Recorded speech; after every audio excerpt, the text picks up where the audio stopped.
Assalamualaikum warahmatullahi wabarakatuh. Perkenalkan, nama saya Rizky Rawan. Saya mahasiswa aktif IAIN Curug, Fakultas Syariah dan Ekonomi Islam, Prodi Perbankan Syariah.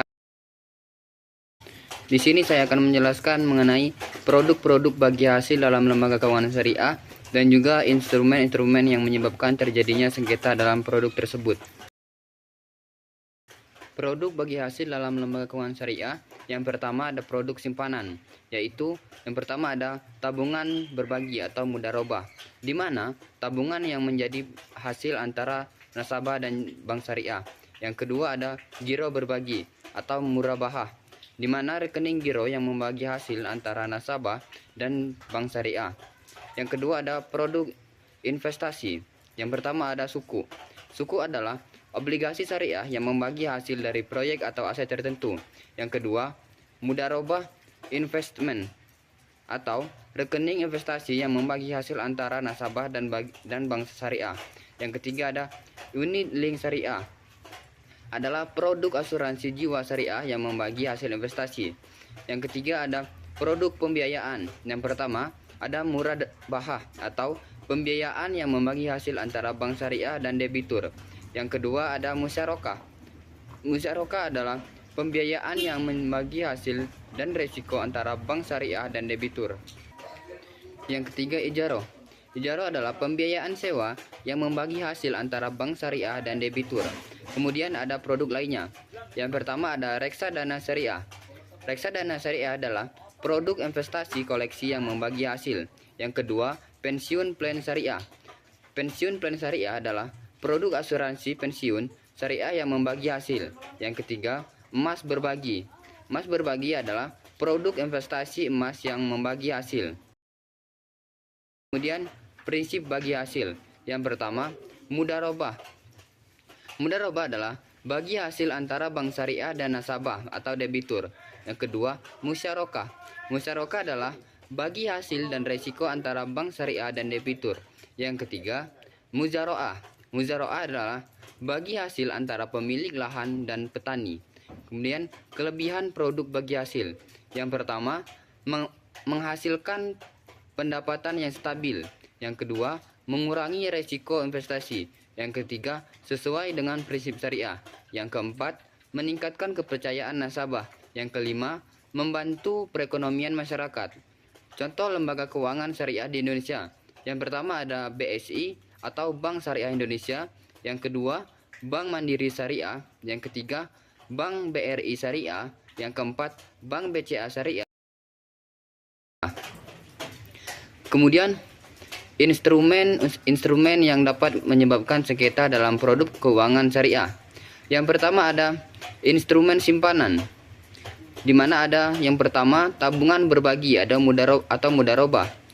Tabungan berbagi atau mudharabah adalah sengketa dapat terjadi karena perbedaan pemahaman tentang bagi hasil, perhitungan pendapatan, atau penarikan dana. Yang kedua, giro berbagi atau mudharabah, di mana sengketa dapat terjadi karena kesalahan penghitungan bagi hasil, penarikan dana yang tidak sah, atau perbedaan pemahaman tentang syarat dan ketentuannya.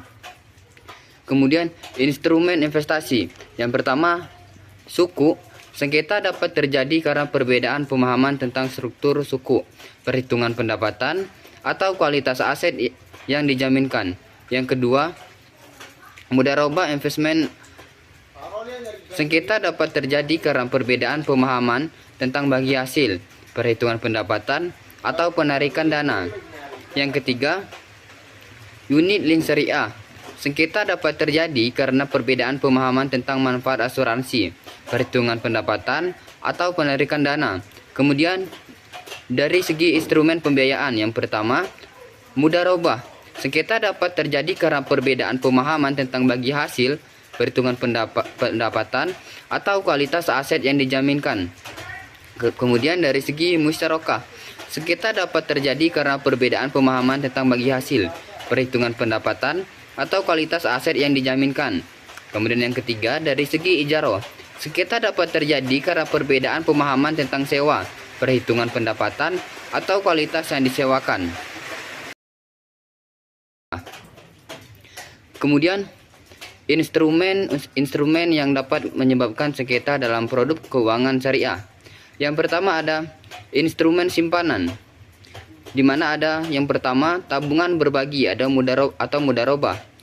Tabungan berbagi atau mudharabah adalah sengketa dapat terjadi karena perbedaan pemahaman tentang bagi hasil, perhitungan pendapatan, atau penarikan dana. Yang kedua, giro berbagi atau mudharabah, di mana sengketa dapat terjadi karena kesalahan penghitungan bagi hasil, penarikan dana yang tidak sah, atau perbedaan pemahaman tentang syarat dan ketentuannya. Kemudian instrumen investasi. Yang pertama, suku. Sengketa dapat terjadi karena perbedaan pemahaman tentang struktur suku, perhitungan pendapatan, atau kualitas aset yang dijaminkan. Yang kedua, mudharabah investment. Sengketa dapat terjadi karena perbedaan pemahaman tentang bagi hasil, perhitungan pendapatan, atau penarikan dana. Yang ketiga, unit link syariah. Sengketa dapat terjadi karena perbedaan pemahaman tentang manfaat asuransi, perhitungan pendapatan, atau penarikan dana. Kemudian, dari segi instrumen pembiayaan, yang pertama, mudharabah. Sengketa dapat terjadi karena perbedaan pemahaman tentang bagi hasil, perhitungan pendapatan, atau kualitas aset yang dijaminkan. Kemudian dari segi musyarakah, sengketa dapat terjadi karena perbedaan pemahaman tentang bagi hasil, perhitungan pendapatan, atau kualitas aset yang dijaminkan. Kemudian yang ketiga, dari segi ijarah, sengketa dapat terjadi karena perbedaan pemahaman tentang sewa, perhitungan pendapatan, atau kualitas yang disewakan. Kemudian faktor penyebab sengketa. Yang pertama, kesalahan pemahaman kontrak, perbedaan pemahaman tentang syarat dan ketentuan kontrak. Yang kedua, perhitungan pendapatan, biasanya kesalahan perhitungan pendapatan atau bagi hasil. Kemudian kualitas aset, kualitas aset yang dijaminkan tidak sesuai dengan yang dijanjikan. Kemudian penarikan dana, penarikan dana yang tidak sah atau tidak sesuai dengan syariat dan ketentuan.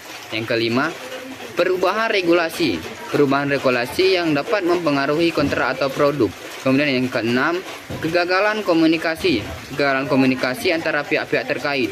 Kemudian yang ketujuh, penipuan atau kecurangan dalam transaksi tersebut. Kemudian upaya menghindari sengketa. Yang pertama, membaca kontrak dengan teliti. Pastikan memahami syarat dan ketentuan kontrak tersebut. Kemudian yang kedua, komunikasi yang efektif. Pastikan komunikasi yang efektif antara pihak-pihak terkait. Yang ketiga, pengawasan dan pemantauan. Lakukan pengawasan dan pemantauan terhadap transaksi. Kemudian penggunaan teknologi. Gunakan teknologi untuk mempercepat dan mempermudah transaksi. Kemudian yang kelima, mediasi dan arbitrase. Lakukan mediasi dan arbitrase untuk menyelesaikan sengketa tersebut. Demikian pemaparan materi dari saya mengenai materi produk-produk bagi hasil dalam lembaga keuangan syariah atau LKS, dan juga instrumen-instrumen yang menyebabkan terjadinya sengketa dalam produk tersebut. Saya akhiri, wabillahi taufik, wassalamualaikum warahmatullahi wabarakatuh.